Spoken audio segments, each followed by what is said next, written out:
আমরা দর্শকদের কাছে জানতে চাইছিলাম নৌকা মার্কা কেন শিডিউলভুক্ত করার উদ্যোগ নেওয়া হয়েছে, নির্বাচন কমিশনের প্রতি প্রশ্ন রেখেছেন স্থানীয় সরকার উপদেষ্টা।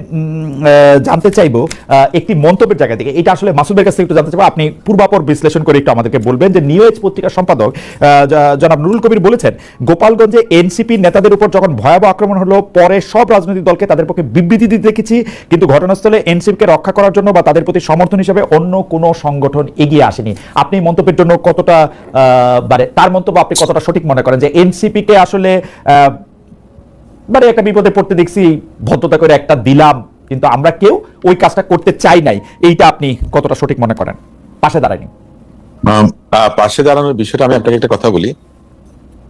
যখন আপনার যে ঘটনাগুলো ঘটেছে, ডিসমেন্টাল যখন হয়ে গেছে, আক্রমণ যখন হয়েছে, স্টেজে আগুন দিয়েছে, তখন এনসিপি নেতৃবৃন্দরা আপনার পুলিশ সুপারের কার্যালয়ে অবস্থান নিয়েছে। তার মধ্য দিয়ে কিন্তু আপনার আওয়ামী লীগ বা আপনার নিষিদ্ধ ঘোষিত আওয়ামী লীগ অথবা গোপালগঞ্জের অধিবাসী যারা দাবি করেন, তাদের সঙ্গে সেনাবাহিনী এবং পুলিশ সংঘর্ষে লিপ্ত ছিল।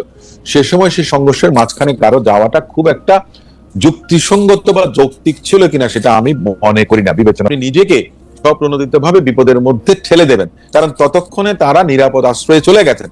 দ্বিতীয় যে কাজটা করেছে, বাংলাদেশ জাতীয়তাবাদী দলের পক্ষ থেকে কিন্তু মিছিল করা হয়েছে সমগ্র গোপালগঞ্জ শহর জুড়ে। তারা শহর প্রদক্ষিণ করেছেন, তারা শান্তির পক্ষে, এবং যারা আপনার এই বিশৃঙ্খলা তৈরি করেছেন তাদের বিরুদ্ধে।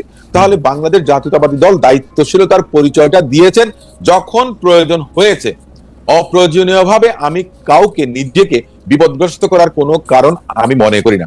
সেক্ষেত্রে বাংলাদেশ জাতীয়তাবাদী দল তার অবস্থান থেকে যথার্থ দায়িত্ব পালন করেছে। সেক্ষেত্রে তাকে যদি কেউ বলেন যে দায়িত্ব অপবাদ দেওয়া হয় কিংবা বোঝা চাপানো হয়, সেটা সঠিক না। ওকে অসীম ভাই, মাসুদ ভাই যে কথাটি বললেন যে আসলে জামাত ইসলামী সে সময় একাধিক অনুষ্ঠান করেছেন, সেই অনুষ্ঠানগুলি তারা শান্তিপূর্ণভাবে করতে পেরেছেন, কেন্দ্রীয় নেতাদেরও অংশগ্রহণ ছিল, আপনিও বলেছেন বিএনপি বিভিন্ন রকম অনুষ্ঠান করেছে। আপনার কাছে কি মনে হয় যে এনসিপি কে আক্রমণ এবং জামাত ইসলামী এবং বিএনপি কে আক্রমণ না করা, সেটা কি আসলে বা সেরকম পরিস্থিতি না পড়া, সেটা কি আসলে বিএনপি বা জামাত ইসলামকে সমীহ করা, নাকি আওয়ামী লীগ এখনো মনে করে এনসিপি তাদেরকে আসলে উৎখাত করেছে, বিএনপি বা জামাত নয়? আপনার এই শেষ কথাটাই হচ্ছে আমি আপনার সঙ্গে একমত। বাংলাদেশ জাতীয়তাবাদী দল, বাংলাদেশ জামাত ইসলাম, এগুলো আপনার রেজিমেন্টেড ফোর্স এই মুহূর্তে বাংলাদেশে, এটা আপনি মানেন বা না মানেন। আওয়ামী লীগ ফেসিস হিসেবে 15 বছর শাসন করেছে, কিন্তু এই দলগুলোকে দমাতে পারেনি। জামাত ইসলামের রেজিস্ট্রেশন তারা বাতিল করেছে, কিন্তু জামাত ইসলামকে নিষিদ্ধ ঘোষণা করেনি। ওই সাহসটুকু বাংলাদেশ আওয়ামী লীগের ছিল না। বাংলাদেশ জাতীয়তাবাদী দলকে আপনার খালে বিলে নালায় দৌড়িয়েছে, দাবড়িয়েছে, কিন্তু বাংলাদেশ জাতীয়তাবাদী দলের নেতা কর্মীদেরকে দাবিয়ে রাখতে পারেনি আওয়ামী লীগ। তার মানে তাদের শেকড় কত গভীরে প্রথিত, এটা বাংলাদেশ আওয়ামী লীগ খুব ভালো করে জানে। এখন কথাটা হচ্ছে এনসিপির উপরে তাদের যে রোষ, তাদের আক্রোশই বেশি হবে। যদিও বলতেন আওয়ামী লীগ নেত্রী যে ছাত্ররা কিছু করছে না, ওই জামাত শিবির করছে। 18 সালেও আমরা দেখেছি জামাত শিবির করছে, 24 সালেও দেখেছি জামাত শিবিরই করছে। কিন্তু মূল বিষয়টা যে দেশটায় যে কাঠিটা জ্বালানোর দরকার ছিল খড়ের গাদায়, সেটা এনসিপি, বা তখন তো এনসিপি ছিল না, বৈষম্য বিরোধী ছাত্র আন্দোলনের পুরোধা যারা ছিলেন তারা সেটা করেছেন। তাদের সঙ্গে একাত্মতা ঘোষণা করেছে বড় বড় রাজনৈতিক দল, যারা অংশীদার বিএনপি, জামাত, সবাই। তো তাদের অন্তরের মধ্যে দাগটা, ক্ষতটা ওই একটা জায়গাতেই, যার কারণে তাদের উপরে তাদের সবচেয়ে বেশি আক্রোশ, বিষোদ্গার, সমস্ত কিছু। দ্বিতীয়ত আমি যে কথাটা বলেছিলাম যে তারা অপেক্ষাকৃত একটা দুর্বল অবস্থানে আছে, এবং এই দুর্বলতাটা তারা নিজেদের সৃষ্ট। কিন্তু আমার যে আশা ছিল যে তারা মনে করেন যে নতুন ধারার একটা রাজনীতি, একটা নতুন রাজনৈতিক সংস্কৃতির জন্ম দেবেন, এগিয়ে যাবেন, কিন্তু রাজনৈতিকভাবে ক্ষমতার অংশীদার হয়ে, এবং পরবর্তীতে বিভিন্ন কর্মকাণ্ড, আমি খারাপ ভাবে বলছি না, এটা হয়তোবা তারা অসাবধানতা বশত অথবা না বুঝে করেছেন, যে বিভিন্ন ধরনের কর্মকাণ্ডে দেখা গেছে এনসিপি থেকে অনেকে পদত্যাগ করছেন।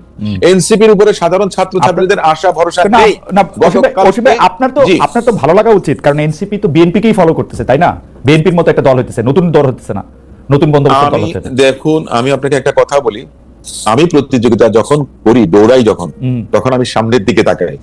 আমি পেছনে আমার কে আছে আমি তাকে দেখি না, কিংবা যে আমার সামনে আমার পেস নিয়ে এগিয়ে যাওয়ার চেষ্টা আপনার করব। বক্তব্য পরিষ্কার। আমি মাসুদ ভাইকে একটা মন্তব্য করে শোনাই, কিন্তু আপনার কাছে আরেকটা প্রশ্ন রয়েছে। এই মন্তব্যটার প্রেক্ষিতে মাসুদ ভাই একটু আপনি যদি আমাদের জবাব দেন তাহলে আমাদের একটু ভালো হবে, কিন্তু আমরা অসীম ভাইকে আরেকটা প্রশ্ন করে আসবো আপনার প্রসঙ্গের প্রশ্নটাই। যে মাসুদ ভাই, জুনাইদ আলী নামে একজন দর্শক আপনার কাছে প্রশ্ন করেছেন, স্পেসিফিক আপনার কাছে প্রশ্ন করেছেন বলে আমি এটা আপনাকে বলছি, যে চকবাজারে হত্যা নিয়ে আপনি প্রতিবাদ করলেন, দাঁড়িপাল্লার পক্ষে ভোট চাইলেন, কিন্তু কক্সবাজারের হত্যায় চাইলেন না কেন, বা রাজনীতি করলেন না কেন? আমি আসছি আপনার কাছে মাসুদ ভাই, আমি শুধু এটি বলে রাখলাম।